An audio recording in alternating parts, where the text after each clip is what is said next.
What's up, geeks, nerds, and all that line between? I'm JustACommonFan back with a new video, and today we're doing a quick one-take review on Jurassic World Fallen Kingdom. Now, I'm going to give you what I like about this movie, what I didn't like about this movie. I'm not going to spoil anything for you. I'm not going to uncover any plot points. There's one kind of big twist that if you're paying attention, you can see it coming. I actually didn't see it coming, but you know, if you can see it coming a mile away. But I won't cover that at all. So this is going to be my quick thoughts, just overall about the movie. Thank you to Universal Pictures for having a press screening in my area, for allowing the public to attend, and maybe one day I'll get on that press list. Here's hoping. Now, if you've seen the trailers, you know what the movie is about. The island that the dinosaurs were on in Jurassic World has a volcano. The volcano is now active, and now there's a battle with should the government step in and help these animals on this island, because they are living creatures, even though they were genetically engineered and they are about to die due to an act of God. And Bryce Dallas Howard is the leader of a group that wants to save the animals. She gets approached by somebody who says, hey, I can save the animals. We have a lot of money. We have an island. We'll just put the animals on this new island. No volcano, so it'll be safe. But we just need one thing. We need you to go to the island and help us get the dinosaurs. And we need you to get somebody who can help us get Blue. Bryce Dallas Howard goes to recruit Owen, tell him that Blue is alive and she's on the island and that he needs to save her, and then boom, they are on their way back to the island.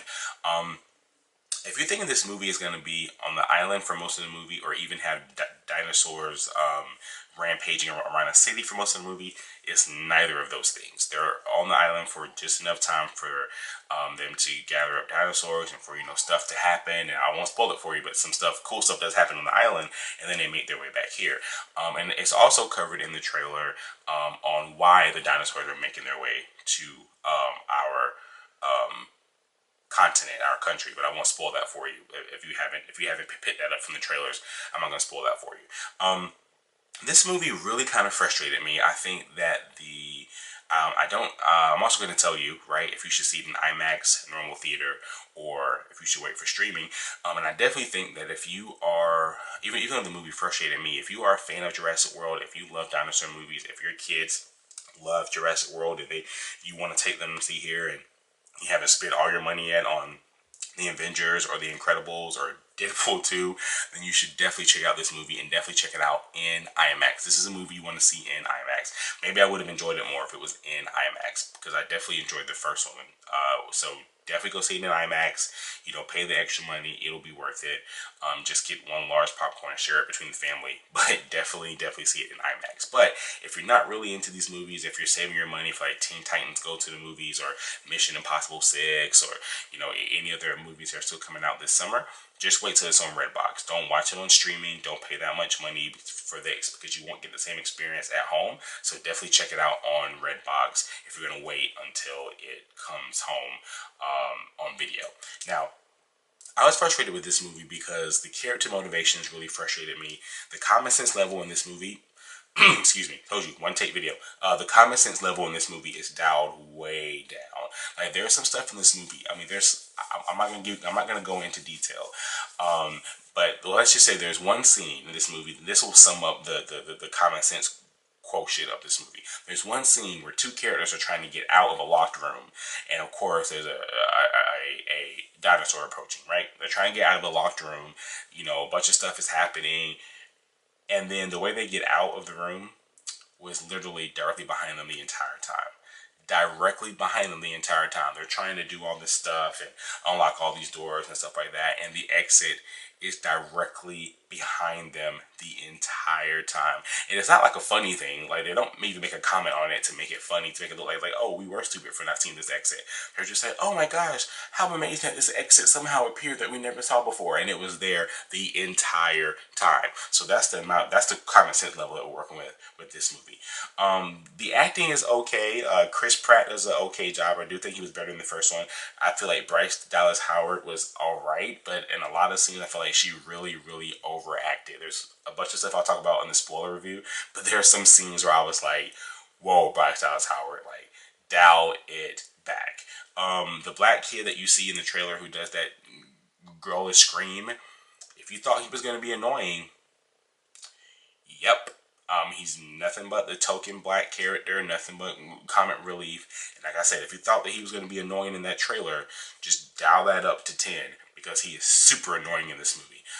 They also had to include one Asian character, which I don't have any problems with, but now that's the idea for all these big movies, that they have to have at least one or two Asian characters so they can open up in the Asian market, which is the second biggest film market in the world, to make big money. And I have to say, it's worked, because whether you know it or not, Jurassic World is actually already out overseas and it's already made like hundreds of millions of dollars already. So when it comes here, it's probably going to open up with another $100 million, but it's already made tons of money overseas at this point. So I guess that trope worked. In the trailer, they tried to hit you with a nostalgia bone. In the movie, tried to hit you with that nostalgia bone. In the trailer, they show you that there's a character from the original who's appearing. Somebody who might be appearing in a review that I'm going to be doing soon. Somebody that I'm a huge fan of. Somebody that may or may not have a pop figure. Sexy Ian Malcolm. Look at that chest. But Ian Malcolm does appear, but if you think he's going to be in it a whole bunch, he's not. He's pretty much a cameo. He has a couple of scenes in the movie, and it's more of Jeff Goldblum in a Jurassic World movie than Ian Malcolm returning to a Jurassic World movie or checking in with Ian Malcolm at this point in his life within this world. So that kind of disappointed me as well. But yeah, the character motivations are ridiculous. There's choices that happen with characters where at one moment you think, oh, they're brave. That's often that they're doing that. But then the next moment they do literally this stupidest thing. And you're like, why would you do that? There are dinosaurs around. Why would you do that? This movie tries to hit you with that nostalgia bone. There's a bunch of stuff that I'll cover in this spoiler review that this movie does. And they do it kind of well at times. But that takes you back to the original Jurassic Park movie. But it got to a point where they were like, hey, remember me? You remember all these things that you loved in Jurassic Park? Well, we put them in this movie in hopes that you would love us too, because, you know, nostalgia. And it really just kind of took me out. Like, I was like, okay, I get it. You're part of a franchise. You're trying to pay homage to the original Jurassic Park. I mean, but we already did that with Jurassic World. So now it's time for Jurassic World Fallen Kingdom to be its own thing. And I don't think it really was. You got a crazy villain motivation in this movie. It's a motivation you've seen tons of times, so there's nothing new here. And it's pretty much just a popcorn summer flick. I mean, I don't know what I expected. The director said it was going to be a horror movie with dinosaurs, but there's only one scene that is a horror movie type scene with a dinosaur, and it's also one of the stupidest character motivations in the movie. The twist at the end, I was like, okay, I mean, I guess it's about time for that to happen. It makes sense, I guess, but why? Like, it really doesn't add anything to the story. Maybe it's to build on the next movie in the franchise, because like I said, this movie has already made over $100 million overseas, so there's going to be another Jurassic World movie in a couple of years. We just know that. So maybe this twist is to build on that, but it's really forgettable. I really think, again, I don't want to spoil it for you, but I really think it's just a twist to explain something else that happens in the movie, so that fans would just go, oh, okay, well, I guess that happened because of that, and now we're done with that. Here's the thing, like I said, if you like Jurassic World with Chris Pratt, Bryce Dallas Howard, if you were into that and you liked it, and I mean you really liked it, then you should definitely see this movie in IMAX. If you like Jurassic World but you were looking for something different with Fallen Kingdom, you're not really going to get it here, and you might want to wait until it's out on Redbox. Okay, so that's it. That's my quick one take video. I have to go get dressed and get to my actual job. But thank you guys for watching this video so much. Don't forget to like, subscribe at the bottom, hit the little bell and notification to be notified of my new videos.